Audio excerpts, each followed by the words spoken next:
The Dutch Reformed Church insists a decision to reverse its approval of same-sex unions is unconstitutional. 11 members of the church are taking it to court.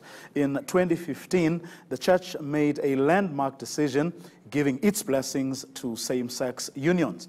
But a year later, the church backtracked, saying these relationships don't meet Christian guidelines. Well, eNCA reporter Mia Spies is following this story and joins us now. Now, Mia, even before we get to the real issues, it does appear like the church does have a case to answer, even if it's to explain its flip-flopping. Exactly, Vio. So this all happened in a space of a year. In 2015, that landmark decision saying that they will recognize gay unions, and also what was quite interesting, that gay ministers can be ordained without the need for them to be celibate. So there were celebrations in 2015, just a year after, that was reversed, and that is why the outcry was, and that was why we were in court today. What do the applicants have to say today?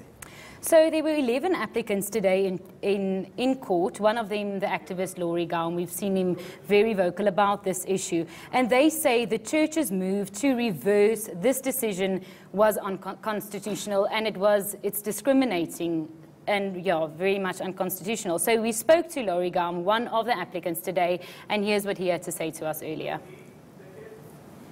It was a botched process. It wanted not to implement a decision taken fairly and squarely, a courageous decision, and it was also unconstitutional in the process because it discriminated against people's rights to equality. Now, the church is obviously standing by its decision. They're about 10, that is. Well, we spoke to the moderator of the Dutch Reformed Church as well today, and he basically said they did not take the decision to overturn the decision lightly. They said it took days, it took a lot of processes and praying to get to this decision.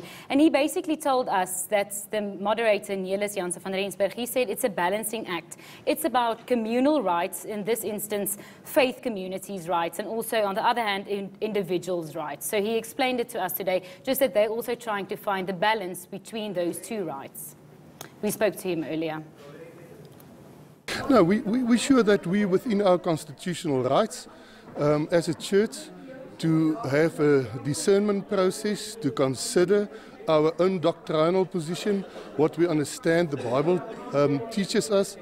So I think we, within our constitutional rights, and although it sounds like we enter the sphere of individual rights and that we actually impede on the individual rights, we understand that there's a balancing of rights here.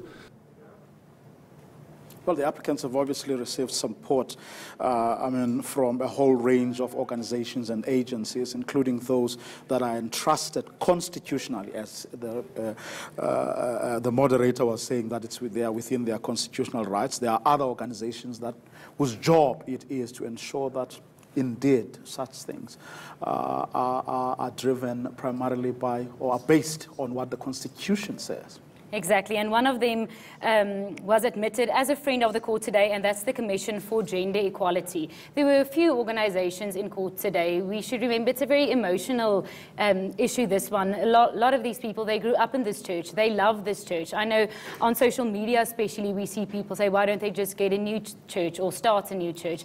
But we should remember that a lot of these, they grew up in this church. That is the church they love and that they want to be in. So it was an emotional day in court, lots of support for the applicants today. And as I said, one organization that was admitted as a friend of the court was the Commission for Gender Equality. And they said, this isn't just a church issue, and it doesn't just affect the church community. This is going to be groundbreaking for South Africa, and actually worldwide, especially on gay issues and gay rights, and yeah, especially in South Africa. So that's why they were in court today, and we also spoke to them earlier. This court case affects all citizenry who are LGBT from the LGBTI community, and we believe as a Commission for Gender Equality, this will be a groundbreaking case should it be a rule in our favor, and we hope it does, because the rights of individuals as enshrined in the Constitution should be safeguarded and protected regardless of where they are, whether it's in the church or out there. LGBTI people have got rights just like everybody else. So what happens next now, Mia? So, Vio, this case has been dragging on for years, and now judgment has been reserved, so we're just waiting to find out. But it could take months, weeks, we're not sure, but we'll definitely keep an eye on it. We don't know yet. No date has been set. No date has been set yet, but we'll keep you updated. Okay, that's where we're going to leave it. Mia Spies, following that story, Dutch Reformed Church insisting that the decision they made to reverse a decision where before they had approved same-sex unions is in fact constitutional.